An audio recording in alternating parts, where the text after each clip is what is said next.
સમગ્ર વિગત એને એક તો પોલીસના વિગતથી આ એને કામ કર્યું એનાથી બહુ ખુશ છું કે હું મારા દીકરાને સાચી શ્રદ્ધાંજલિ આપી હગીશ એમ. અને એ લોકોને અમે દાખલ કર્યો, ડેન્ગ્યુની અસર આવી, રિપોર્ટ આવ્યો ડેન્ગ્યુનો, એટલે અમે દાખલ થયા અને એને સારવાર ચાલુ કર્યો હાર્દિક સંઘાણીયા 19/9/2024 બીમારી ડેન્ગ્યુનો રિપોર્ટ હતો. એટલે અહીંથી 2 વ્હીલ ઉપર બેસીને ગયો તો, એમ કાંઈ એવું એને એવું હતું જ નહીં કે આને વધારે બીમારી છે એવું કાંઈ, ખાલી ડેન્ગ્યુના રિપોર્ટ કોણ ઓછા આવ્યા હતા થોડાક.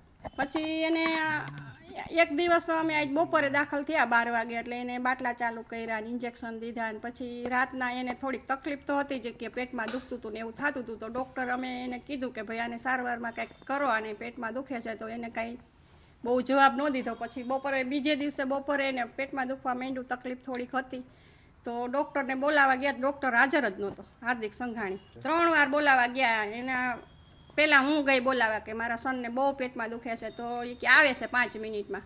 તો 10-15 મિનિટ થઈ ન આવ્યો ડૉક્ટર. વળી એના સસરા હતા ને હાજર, એ ગયા બોલાવવા.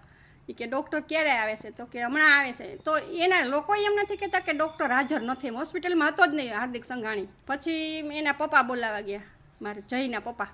તો એને ત્યાં એમ કીધું કે ડૉક્ટર હમણાં આવે એમ, અમને એવી રીતના બાના દીધા રાખે, ડૉક્ટર હમણાં આવે. પછી એની બહુ અમે કીધું ને, એટલે એની હાર્દિક સંઘાણીની ઘરવાળી એવી સ્કિનની ડૉક્ટર છે, એને આ રિપોર્ટની કાંઈ ખબર જ નહોતી, શું રિપોર્ટ છે, શું બીમારી છે. એને સીધો જોરીમાં નાખીને આઈસીયુમાં લીધો અને મંડી સારવાર કરવા. એને શું ખબર હતી? એની તો હાવ બેદરકારી હતી, એને તો કાંઈ આની રિપોર્ટની કાંઈ ખબર નહોતી. પછી જિજ્ઞેશ પટેલાને બોલાવ્યો એને એમ કીધું કે હું વોકાર્ડનો ડૉક્ટર છું, જિજ્ઞેશ પટેલ, હવે તમારા બેટાની સારવાર હું કરી શક્યા.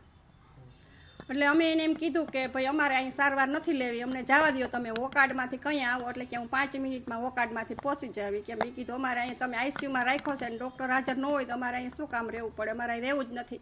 તો એ પૈસાના એવા લાલચું કે એને સારવાર કરવાની ખબર નહોતી પડતી, પણ અમને જવા જ ન દીધા. ને ફૂલ બેદરકારી, પૈસાના લાલચું જ હતા 2 ડૉક્ટર. અને હાર્દિક સંઘાણી બહાર વયો ગયો ત્યાં સુધી અમને કહેતો નથી કે હું બહાર જાઉં છું, હું હોસ્પિટલમાં નથી એમ.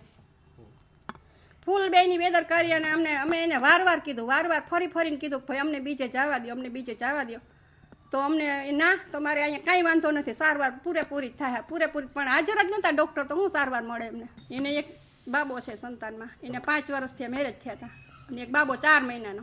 હા, અમારો આધારસ્તંભ કમાવાવાળો વયો ગયો.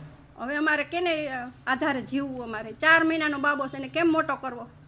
અમારું ભરણ પોષણ કોણ કરે? ભરણ પોષણ કરવાવાળો વયો ગયો. હવે કે આને આકરી સજા થવી જોઈએ, એની હોસ્પિટલ બંધ થઈ જવી જોઈએ. આખા રાજકોટવાસીને કહું છું કે એની હોસ્પિટલમાં કોઈ જવું નહીં. એ બેદરકારીવાળો ડૉક્ટર છે, એને જરાય આને ધોરાજીમાં આવા 2 કાંડ કરીને આવ્યો છે. એની ધોરાજીમાં હોસ્પિટલ બંધ કરાવી છે, એને માર્યો તો, ધોકાવ્યો તો, ત્યાંથી કાઢ્યો છે, એટલે અહીં રાજકોટમાં આવ્યો છે. રાજકોટમાં અમારું આવો દાખલો બેહાર્યો એને.